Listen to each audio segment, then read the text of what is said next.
आजचा motivation video तुमचं सर्वांचं मित्रांनो आयुष्य बदलणार आहे। नेमकं आपण चूक करतो काय, आपण चुकतं कुठं, आपलं काय नेमकं बिनसतं, आपण कुठे मागे पडतो, आपल्याला याच आजच्या मोटिवेशनल स्टोरी मधून शिकायचं आहे।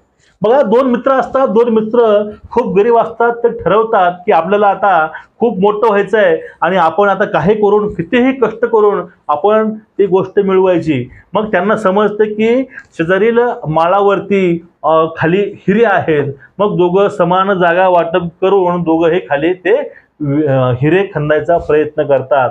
त्यांना कळलेलं असतं की ह्या ठिकाणी हिरे आहेत, ह्या ठिकाणी आपल्या हिऱ्याचे काय काय अवशेष मिळतील, म्हणजे खाली हिरे मिळतील। मग दोघंही खणतात, रोजचं यांचं हेच काम, दिवस निघाला खंदायचे, येऊन दिवसभर खंदायचे, रात्री जाऊन आराम करायचे, खायचे पैसे, हे यांचं मस्त चाललेलं। मग दोघांची ही खोली तेवढी झाली, दोघांनी पण तेवढंच खाली खोदलं होतं, पण एका मित्राला खाली एक हिरा मिळाला, दुसऱ्या मित्राला दोन काहीच नाही मिळालं। मग त्या पहिल्या मित्राला 2 ते 3 हिरे मिळाले। त्यावेळेस त्यांना आपलं काम बंद केलं आणि तो तिथून बाहेर निघून गेला। आणि या मित्राला प्रश्न पडला, आता त्यांना आपल्या एवढंच खणलेलं आहे, पण त्याला 2-3 हिरे मिळालेत, पण आपण एवढं खणलोय, आपल्याला काहीच मिळालं नाही। मग परत तो आपल्या हातातील काम सोडतो आणि तो परत त्या मित्रांना ज्या ठिकाणातून हिरे काढलेत जाऊन तो खड्डा खंदू लागतो।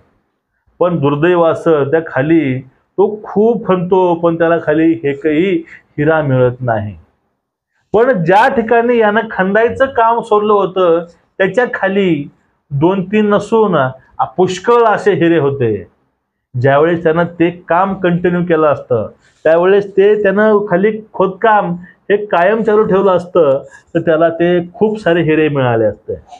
मित्रांनो, तुम्हाला गोष्ट कळलं असेल, खूप लहानशी गोष्ट आहे, पण यातून तुम्हाला खूप काही घेता येईल आणि यातून खूप असा मोठा बोध होतो। एखादा माणूस आपलं काम करतो, प्रयत्न करतो, तो त्यामध्ये त्याला यशही मिळतं, पण आपण जे काम करतो ते आपण काम अर्ध्यावर सोडतो आणि म्हणतो त्या व्यक्तीला यश मिळालंय, म्हणजे ती मार्ग आणि ती फील्ड चांगली आहे, मग त्यामध्ये आपण माहिर नसूही आपण आपलं चांगलं असलेलं काम, चांगलं असलेलं क्षेत्र आपण सोडून त्याच्या पाठीमागे लागतो। आणि त्यावेळेस त्या व्यक्तीला ते यश मिळालं, याचा अर्थ ते यश आपल्याला मिळेल असं नाही। आपलं जे क्षेत्र आहे, तुम्हाला त्यामध्येच शेवटपर्यंत लागून पडायचं आहे। तुमच्या भविष्यामध्ये त्या हिऱ्यासारखे तुमच्या आयुष्यामध्ये अनेक असे मोठे मोठे अपॉर्च्युनिटी हे आहेत।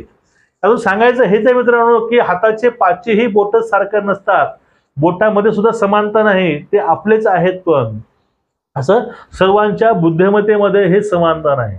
सर्वांचे क्षेत्र हे वेगळे वेगळे असतात, सर्वांची बुद्धिमत्ता ही वेगळ्या वेगळ्या गोष्टी अचीव करत असते। त्यामुळे दुसऱ्यांकडे बघून तुम्ही जळू नका किंवा तुम्ही आपला मार्ग सोडू नका।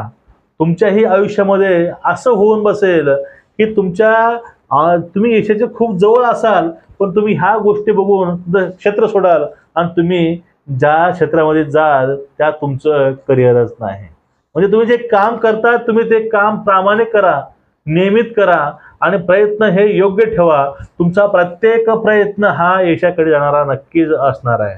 तुम्हाला त्या ठिकाणी मी एक लहानशी गोष्ट सांगू इच्छितो, तुम्हाला एक शेअर सांगतो।